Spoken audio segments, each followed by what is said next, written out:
After a successful first day meeting with the Herding for Health team and identifying a 4x4 route for an upcoming expedition through Banhine National Park, Antony is taken to see some wells that the local communities have dug.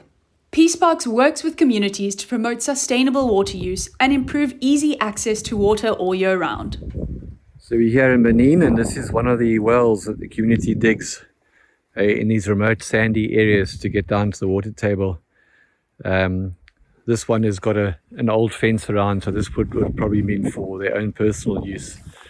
And other wells wouldn't have a fence around, so that'll be more for their cattle. So in this area of Banhine, there's probably about 10 different hand-dug holes, incredibly deep, and a lot of labor would have gone into it for their livestock and for their living. This would obviously be for their livestock because it doesn't have a fence around, like the others in the distance. Probably all served a purpose for human consumption.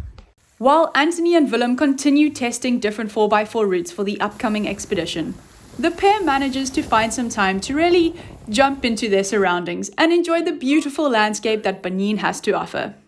Mr. Alexander walks the walk of the... There you go! Yeah, we'll make it look good, I'll give you that. There you go, face.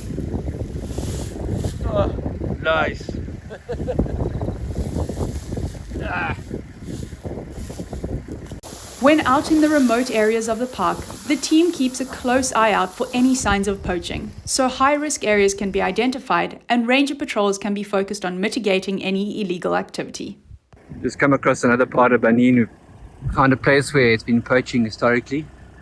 Probably a duiker and a warthog here, and probably using snare along the path on the edge of this wetland system in front of us.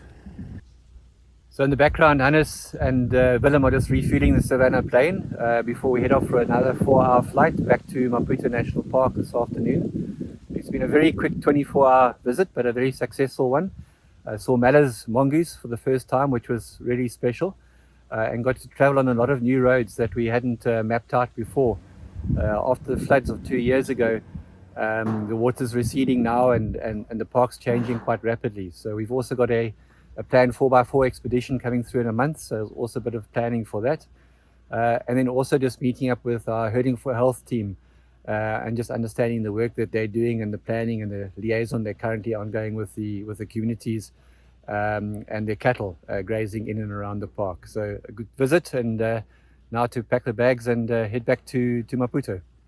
Visits like these are extremely important for Antony, the senior project manager in Mozambique, to get a first-hand look as to what's happening on the ground within these national parks, help solve any challenges of the work being done, and of course to touch base with the people who live and work here.